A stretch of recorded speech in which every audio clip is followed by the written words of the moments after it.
Subscribe now and press the bell icon. Never miss an update. चलिए आज हम लोग लाइव प्रोसेस के तीसरे लेक्चर पे बात करेंगे।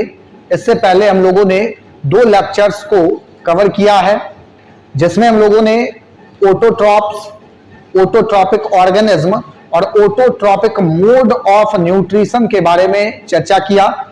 दूसरे लेक्चर में हेटेरोट्रॉपिक मोड ऑफ न्यूट्रिशन, उसके बाद हेटेरोट्रॉपिक मोड ऑफ न्यूट्रिशन का जो टाइप्स है और हेटेरोट्रॉप ऑर्गेनिज्म के बारे में डिस्कस किया। आज के इस क्लास में हम लोग न्यूट्रिशन इन प्लांट का बात करेंगे कि प्लांट में न्यूट्रिशन किस तरह से होता है, उस न्यूट्रिशन के लिए प्लांट को किन सारे चीजों की जरूरत होती है और उन सारे चीजों का उपयोग प्लांट के द्वारा किस तरह से अपने न्यूट्रिशन के लिए किया जाता है। सबसे पहले अगर हम लोग न्यूट्रिशन इन प्लांट का बात करें तो ऑटोट्रॉपिक होता है।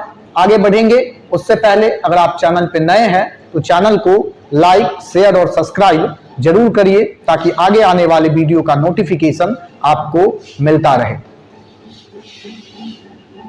न्यूट्रिशन इन प्लांट का अगर हम लोग बात करें तो प्लांट में main autotrophic mode of nutrition देखा जाता है।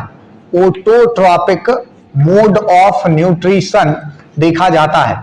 जनरली क्यों कह रहे हैं? क्योंकि पीछे के क्लास में हम लोग देखे थे कि कुछ प्लांट्स ऐसे हैं जो इंसेक्टिवोर्स हैं, यानी कि वो इंसेक्ट के को इनगल्फ करके अपना जो है न्यूट्रिशन क्या कर रहा है, फुलफिल कर रहा है। तो इस तरह के प्लांट को हम लोग ऑटोट्रॉपिक नहीं कहेंगे, क्योंकि वो दूसरे ऑर्गेनिज्म के ऊपर डिपेंड है, इसलिए वो हेटेरोट्रॉपिक में क्या होगा, गिना जाएगा। लेकिन जनरली जो प्लांट है उसमें ऑटोट्रॉपिक मोड ऑफ न्यूट्रिशन जो है वो पाया जाता है। और ऑटोट्रॉपिक मोड ऑफ न्यूट्रिशन में जो है प्रोसेस फूड के फॉर्मेशन का वो होता है फोटोसिंथेसिस। ये भी हम लोग पहले लेक्चर में ही डिस्कस कर चुके हैं। आज के इस क्लास में देखेंगे जरा फिर से एक बार फोटोसिंथेसिस का क्विक रिकैप लेंगे। फोटोसिंथेसिस है क्या और इसके लिए क्या सब चीज चाहिए और वो किस तरह से काम करता है।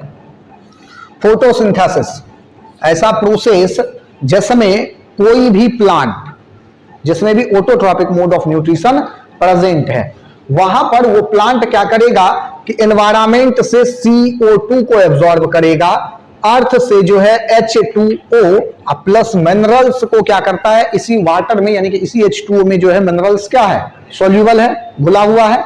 अब यहां से इस दोनों को लेने के बाद इन the presence of sunlight and chlorophyll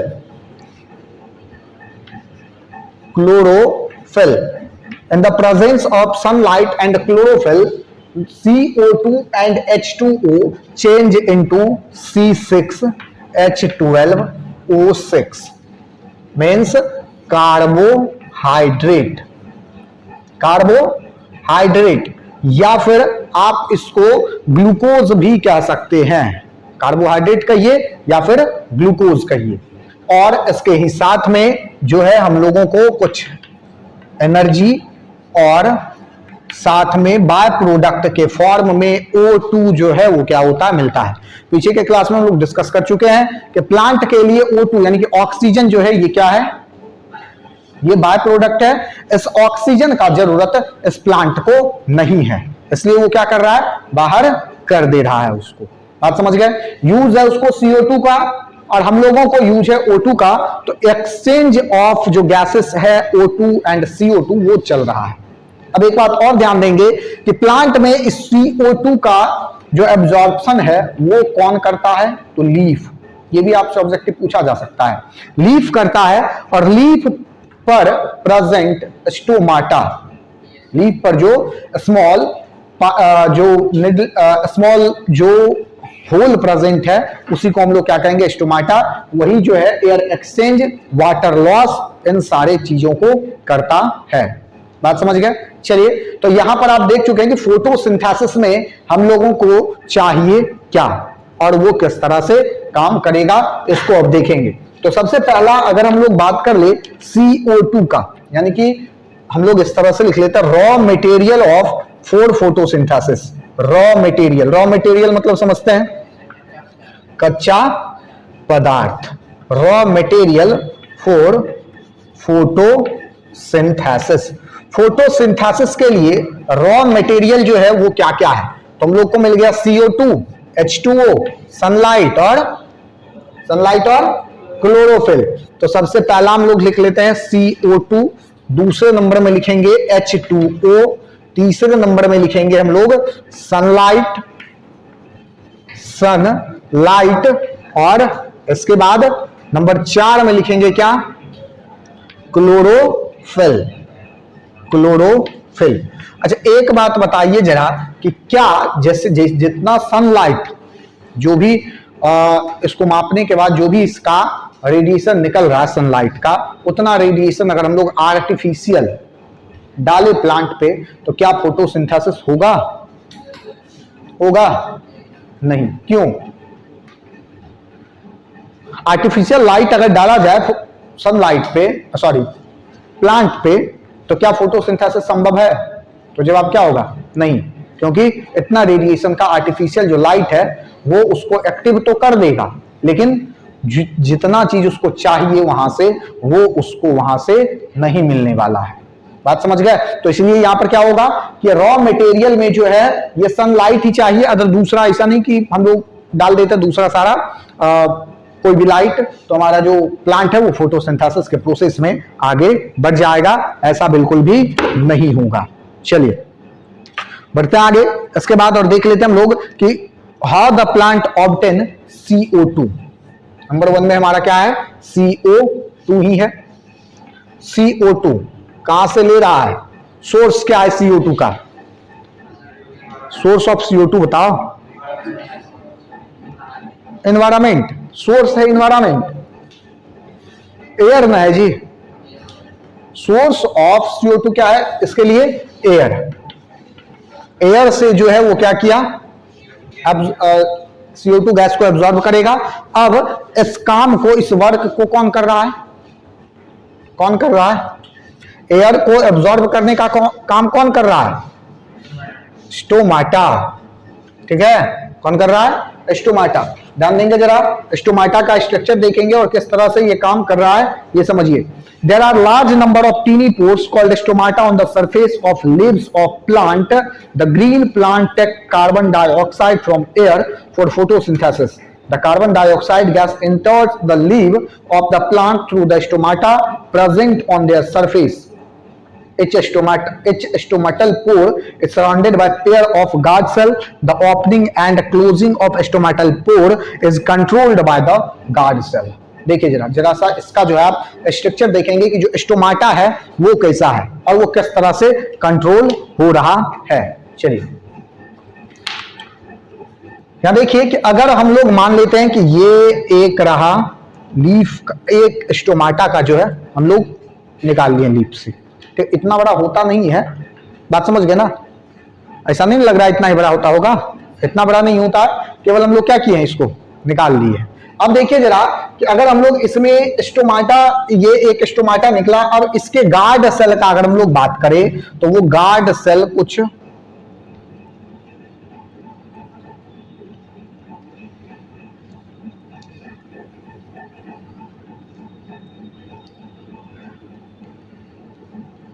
इस तरह का हम लोगों को दिखाई देता है। बात समझ गए? यानी कि कैसा लग रहा है ये बीन शेप, बीन का जो सीड है उसी के शेप का, सेम जिसको कहते हो सेम, उसी के सीड के शेप का ये हम लोगों को जो गार्ड सेल है स्टोमाटा का वो लगता है। अब देखिए यहां पर क्या कहा जा रहा है कि when water flow into the guard cell the swell become curved and cause the pore to open. On other hand, when the guard cell lost water, they shrink, become straight and close the stomatal pore. A large amount of water is also lost from the cell of plant leaves through open stomatal pores. देखिए जरा, इतना लंबा चौड़ा महाभारत में कहने का जो बात है वो केवल ये है कि ये जो स्टोमाटा है, ये अभी जो आपको दिख रहा है ये ओपन स्टोमाटा दिखाया गया है। बात समझ गए ना? यानी कि ये कब है? जब ये वाटर को एब्जॉर्ब किया हुआ है। जब ये वाटर को लॉस करेगा, जब यहां से क्या होगा, वाटर लॉस होगा, तब ये क्या होगा, श्रिंक कर जाएगा।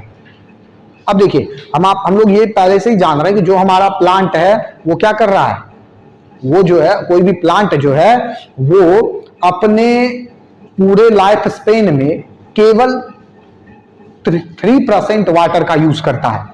जितना एब्जॉर्ब करेगा, अगर मान लेते हैं कि आज का जो दिन है इसमें वो 100 लीटर वाटर जो है वो क्या किया, एब्जॉर्ब किया, तो उसमें से केवल 3 लीटर वाटर ही वो यूज करेगा, बाकी वाटर को क्या करेगा, उसको इवोपरेट कर देता। कौन, स्टोमाटा। कौन इवोपरेट कर देगा, स्टोमाटा। अब ये स्टोमाटा जब इस सब को क्या कर रहा, इवोपरेट ही करते चला गया, तब तो उसके पास वाटर का तो डिफिशियंसी होगा ऑटोमेटिक, और लगातार अभी भी ये अगर खुला हुआ रहेगा तब क्या होगा, तब तो पूरा का पूरा वाटर ही लॉस हो जाएगा। फिर फोटोसिंथेसिस का प्रोसेस तो अपना रह गया अपने जगह पे और वाटर लॉस पूरा हो गया। बात समझ गए? तो ये काम जितना का जरूरत है उतना लॉस, मतलब उतना तक अगर लॉस पहुंच चुका है तो इसके बाद ये क्या होगा, ये वाला जो स्ट्रक्चर है ये क्या होगा, इस तरह से क्लोज हो जाता है। ये क्या होगा, इस तरह से ये क्लोज हो जाएगा, बंद हो जाएगा। बात समझ गए? यहां तक का कहानी क्लियर? नहीं। अब देखिए इसके बाद फिर जब वाटर आएगा इसके पास, जब भी आए, जब भी प्लांट, अब तो ये खुद से तो करेगा नहीं, खुद से तो लीफ नहीं जा रहा है अर्थ के पास कि भैया देखो ऐसा है कि मेरे पास वाटर नहीं है, अब तुम हमको वाटर दो ताकि हम उसको लॉस कर सके। कौन लेगा? फिर से जो रूट है वो एब्जॉर्ब करेगा, जब एब्जॉर्ब करेगा तब जाकर के फिर से वो क्या करेगा, उसको जो यूज करता है। चलिए बताइए यहां तक का कहानी क्लियर? अब देखिए जरा कि ये स्टोमाटा, केवल ये स्टोमाटा ही नहीं है, इसके अलावा लीफ का स्टोमाटा ही नहीं, लेंटिसल जो है वो प्लांट के स्टेम पर कुछ होल प्रेजेंट होगा जिसको हम लोग लेंटिसल नाम देंगे। बात समझ गए? वो लेंटिसल क्या करता है, प्लांट के लिए, प्लांट में जो है, प्लांट में जब यहां से लीफ इस काम को नहीं कर पाएगा तो वो लेंटिसल इस काम को क्या करता है, आगे परफॉर्म करने का काम करेगा। अभी हम लोग जरा सा इसमें आगे बढ़ेंगे तो ऑटोमेटिक आपको पता चल जाएगा क्या कहा जा रहा है। The oxygen gas produced during photosynthesis also goes through the stomatal pores of the leaves. Please note that in addition to leaves the stomata are also present in green stem. बात समझ गए? ग्रीन स्टेम में भी क्या होगा, ये present होता है। अब देखिए जरा, a plant, so the green stems of a plant also carry out photosynthesis. It is clear from the above discussion that stomata allow the movement of gases in and out of plant cell. In other words, the gaseous exchange in plant takes place through the stomata in leaves. जो leaf का stomata है, और जो यहां पर देखिए air जो है ये स्टोमाटा, हम लोग लिख देते हैं लीफ, और इसके अलावा जो है ये स्टेम इस काम को जब करेगा, तो स्टेम जब इस काम को करता है तो उसके लिए यहां पर लेंटिसेल जो है क्या है, प्रेजेंट होता है। बात समझ गए? ये भी स्टोमाटा के ही जैसा स्ट्रक्चर है, काम यही होगा, एक्सचेंज ऑफ एयर। ठीक है, एयर एक्सचेंज का जो है काम करता है। तो ये हम लोग देख चुके हैं कि CO2 जो है वो क्या किया, सॉरी किस तरह से एब्जॉर्ब किया गया, पता चला। CO2 किस तरह से एब्जॉर्ब किया गया ये पता चल गया।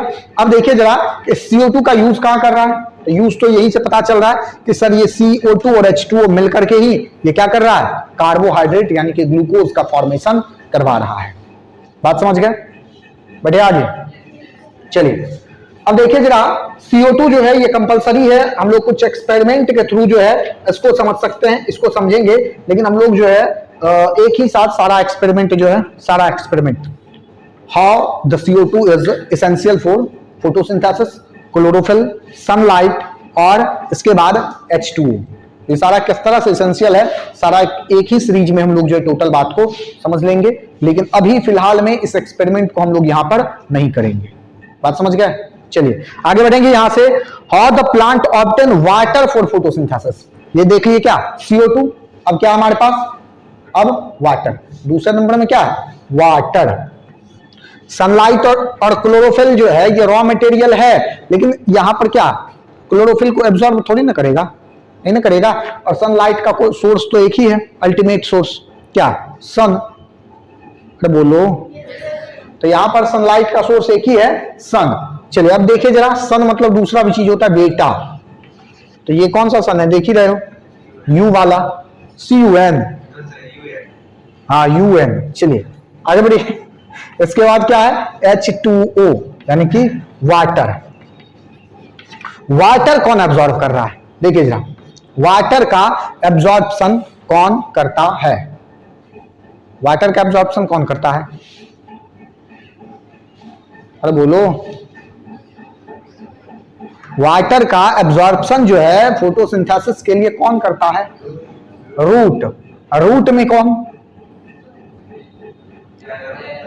जाइलम। रूट का, अब रूट में जाइलम है, चलिए ठीक है, वो जाइलम जो है ना एब्जॉर्प्शन नहीं करता बुआ, वो क्या करता है कि उसको ट्रांसपोर्ट करने का काम करेगा। बात समझ गए? Xylem transport water and phloem transport food. ठीक है, लेकिन ये नहीं कह सकते हो कि, कह नहीं सकते मतलब करता ही नहीं है, कहोगे क्या कि वाटर का जो है एब्जॉर्प्शन कौन कर रहा है? जाइलम। Xylem transport water. अब देखिए जरा कौन कर रहा है, देखिए ध्यान से समझेंगे। अगर मान लेते कि ये जो है ये हमारा एक स्टेम है, सॉरी एक प्लांट है, और ये रहा इसका रूट, तो रूट पे देखते हो कि क्या होता है कि ये रहा मेन प्राइमरी रूट। अब यहां से देखोगे कि ढेर सारा हेयर लाइक स्ट्रक्चर जो है यहां पर क्या होता है? प्रेजेंट होता है। देखे हो? देखे हो ना? चलिए अब देखिए जरा कि ये जो यहां पर हेयर लाइक स्ट्रक्चर आप देख रहे हैं ना, इसको यहां देखिए जरा, ये हो गया प्राइमरी रूट, जो आपको सीधा सीधा दिखाई दे रहा ना ये वाला स्ट्रक्चर, ये क्या है? ये प्राइमरी रूट। अब ये प्राइमरी रूट से ये सारा जो निकला है सेकेंडरी रूट, सेकेंडरी रूट से जो निकलता है उसको टर्शियरी रूट, और टर्शियरी रूट से आगे हम लोग फिर नहीं जाएंगे क्योंकि इतना पे आकर के जो रूट जो है वो क्या होता है? खत्म हो जाता है। बात समझ गए? अब देखिए कि ये प्राइमरी रूट जो है ना, इसका फंक्शन होगा कि ये जो प्लांट है उसको ये मजबूती दे रहा है केवल। ठीक है, दूसरा जो इसका हिस्सा आपको दिख रहा है ये सेकेंडरी टर्शियरी वाला, ये फैला हुआ होता है। जैसे आप बरगद का प्लांट देखें, देखे है ना, यहां प्लांट है और इसका जो रूट है वो 100 मीटर दूर पर जाकर के पहुंचा हुआ है। बोलो, 100 मीटर दूर पर क्या जाकर के पहुंचा हुआ है। तो ये जो है ये वहां तक जो पहुंच चुका है, वहां तक क्यों पहुंच चुका है? क्योंकि जितना एरिया में पहले वो था उतना एरिया के वाटर, उतना एरिया से जो वाटर एब्जॉर्ब हो रहा था वो उस प्लांट के लिए सफिशिएंट नहीं था। कितना विशाल सा, बहुत विशाल, बहुत ज्यादा ही विशाल जो है वो प्लांट है। अब उसको चाहिए वाटर भी तो चाहिए। अब वहां पर जो है वाटर चाहिए, तो वाटर के लिए वो क्या होता है कि अलग अलग एरिया में जो है मतलब लंबा दूर तक जो है पहुंच जाता है। तो जितना दूर तक ये फैला हुआ होगा उतना ही ज्यादा ये क्या करेगा कि वाटर का एब्जॉर्प्शन करेगा। जितना कम एरिया में फैला हुआ है, जितना छोटा होगा उतना कम एरिया में फैला है, और जितना बड़ा प्लांट होगा इसका सेकेंडरी टर्शियरी रूट उतना ज्यादा दूर तक हम लोगों को देखने के लिए मिल जाता है। बात समझ गए? चलिए आगे बढ़िए जरा। तो यहां पर हम लोग वाटर के एब्जॉर्प्शन का अगर बात करें तो वाटर का जो एब्जॉर्प्शन है ये रूट के द्वारा किया जाता है। और किस तरह से किया जाता है? रूट में कौन सा? तो सेकेंडरी और tertiary root work as works in absorption of water. बात समझ गए? वाटर के एब्जॉर्प्शन में जो काम कर रहा है वो कौन कर रहा है? रूट। और रूट में भी आपसे अगर पूछा जाए कौन सा, तो रूट में जो है सेकेंडरी और टर्शियरी रूट इस वर्क को परफॉर्म करता है। चलिए आगे बढ़ेंगे जरा। यहां से वाटर में अब देखिए जरा, क्या इसके अलावा रूट के अलावा कोई और जो प्लांट पार्ट है वो वाटर, रूट के अलावा बात किया जाए, रूट के अलावा कोई और प्लांट पार्ट्स जो है वो वाटर का एब्जॉर्प्शन कर सकता है? तो आंसर क्या होगा? यस और नो? वाटर का एब्जॉर्प्शन रूट के अलावा, एक्सेप्ट रूट, कोई और प्लांट पार्ट वाटर का एब्जॉर्प्शन कर सकता है? कौन सा? नहीं। वाटर का एब्जॉर्प्शन कहां से होना है? लीफ से। वाटर का एब्जॉर्प्शन अर्थ से होगा। और किसके द्वारा? अर्थ में कोई और हिस्सा है क्या? केवल रूट ही न है। रूट के अलावा कोई है? कोई नहीं है। तब अगर रूट के अलावा कोई है ही नहीं अर्थ में, तो वहां पर कौन एब्जॉर्ब करेगा? रूट के अलावा जो है कोई कर ही नहीं सकता है। अब देखिए जरा, रूट जो है जब वाटर का एब्जॉर्प्शन करेगा तो जो सोल्यूबल फॉर्म में, वाटर के साथ सोल्यूबल फॉर्म में अगर कोई substance in the sense minerals, if soluble minerals are present in water then this also absorbed by root, यानी कि अगर कोई भी सब्सटेंस क्या है उस पानी में, उस जल में, उस वाटर में घुला हुआ है, सोल्यूबल फॉर्म में है, तो वो मिनरल्स भी क्या किया जाएगा, वहां से एब्जॉर्ब कर लिया जाएगा। बात समझ गए? तो ये कहानी है किसका, ये सारा कहानी है CO2 और वाटर का। Sunlight is ultimate source of light and chlorophyll is present in plant. ठीक है, तो इसको एब्जॉर्ब करने का तो कोई बात ही नहीं है, क्लोरोफिल को तो एब्जॉर्ब करेगा नहीं, और यहां से सनलाइट को एब्जॉर्ब कर ही रहा है, लीफ के द्वारा लीफ ही करेगा उसको। ठीक है, अब देखो जरा, क्वेश्चन मार्क यहां लगना चाहिए कि ये सनलाइट जरूरी क्यों है, ये सनलाइट क्यों जरूरी है, ये वाटर क्यों आवश्यक है, ये वाटर क्यों जरूरी है। दो बात हमारे पास जो है क्वेश्चन मार्क है कि सनलाइट फोटोसिंथेसिस के लिए, और ये वाटर चलिए CO2 का तो चलिए मान लिए कि यहां पे जब कार्बोहाइड्रेट बनेगा तो CO2 चाहिए। ठीक है, तो वाटर क्यों जरूरी है, तो सनलाइट के प्रेजेंस में होगा CO2 का हाइड्रोलिसिस। ध्यान से समझेंगे जरा, ये जो है ना तुम्हारे लेवल से कम बहुत ऊपर का चीज है, बात समझ गया, लेकिन यही पर इसका जो है पूरा कहानी है। अब देखो जरा कि क्या हो रहा है कि हाइड्रोलिसिस ऑफ CO2, यानी कि H2O के प्रेजेंस में, H2O के प्रेजेंस में इस CO2 का जो है हो रहा है हाइड्रोलिसिस। हाइड्रोलिसिस समझते हैं नहीं, break down of anything in the presence of water. Water के प्रेजेंस में अगर किसी चीज का ब्रेकडाउन चल रहा है ना, तो उसी को हम लोग क्या कह देंगे, उसका हाइड्रोलिसिस। बात समझे? तो वाटर प्रेजेंट है यहां, और किसका कौन टूट रहा है, CO2 टूट रहा है, CO2 ब्रेकडाउन हो रहा है। तो ब्रेकडाउन अगर CO2 का हो रहा है H2O के प्रेजेंस में, तो उसको हम लोग क्या कह देंगे, उसको हम लोग कह देंगे हाइड्रोलिसिस ऑफ CO2। अब बात यह है कि सनलाइट क्या है, ये तो पता चल गया कि वाटर की प्रेजेंस है। अब सनलाइट, तो सनलाइट जो है ये क्या है, सोलर एनर्जी, सोलर एनर्जी है ना सनलाइट, इसको बदला जाएगा केमिकल एनर्जी में इन द प्रेजेंस ऑफ क्लोरोफिल। कहां गया, यहां, इन द प्रेजेंस ऑफ क्लोरोफिल। सब एक दूसरे से इंटरलिंक्ड है, ये नहीं सोचना कि सब अपना अपना जो इंडिविजुअली फंक्शन है सबका चल रहा है, सब क्या चल रहा है, एक ही साथ मिलकर के चल रहा है। बात समझ गए ना? अब देखिए जरा, पहले हाइड्रोलिसिस हो गया किसका, CO2 का, इसके बाद कब, तो इन द प्रेजेंस ऑफ सनलाइट। अब सनलाइट खुद जो है सोलर एनर्जी है, अब क्या होगा, चेंज इनटू केमिकल एनर्जी। इसलिए कहीं कहीं जब बुक में, मतलब छोटे क्लास के बुक में देखोगे ना फोटोसिंथेसिस का डेफिनेशन, तो वहां लिखा हुआ है प्रोसेस इन विच सनलाइट या solar light change into chemical, solar energy change into chemical energy. बात समझ गए ना? तो सोलर एनर्जी क्या होता है, केमिकल एनर्जी में चेंज होता है, कब, तो क्लोरोफिल के प्रेजेंस में। अब तुमको ये भी पता चल गया होगा कि क्लोरोफिल क्यों जरूरी है। बात समझ गए ना? अभी तक में ये दिमाग में क्वेश्चन आया भी होगा तो शायद जवाब तो नहीं कम से कम मिला होगा कि क्लोरोफिल जरूरी तो है, सब समझ रहा है जरूरी है, क्यों जरूरी है, सोलर एनर्जी को केमिकल एनर्जी में चेंज करने के लिए हम लोगों को क्या है, क्लोरोफिल की आवश्यकता होती है। इसलिए बिना क्लोरोफिल के प्रेजेंस में कोई भी ऑर्गेनिज्म अपने फूड का फॉर्मेशन कम से कम नहीं कर सकता है। कोई भी ऑर्गेनिज्म कहने का मतलब इन द सेंस कि जो भी ऑटोट्रॉप्स है, ऑटोट्रॉपिक ऑर्गेनिज्म जो है वो क्लोरोफिल के एब्सेंस में इस काम को पूरा नहीं कर सकता है। अगर वो क्लोरोफिल के एब्सेंस में कर रहा है अपने फूड का फॉर्मेशन, तो मतलब वो हेटेरोट्रॉपिक है, फॉर्मेशन नहीं कर रहा, वो पकड़ के ला रहा है किसी को। कोई अगर कार्निवोर्स है तो किसी ऑर्गेनिज्म को मार दिया, कोई अगर हार्बिवोर्स है तो किसी प्लांट को इनगल्फ कर गया। बात समझ गए? तो यही कहानी है किसका, न्यूट्रिशन इन प्लांट का।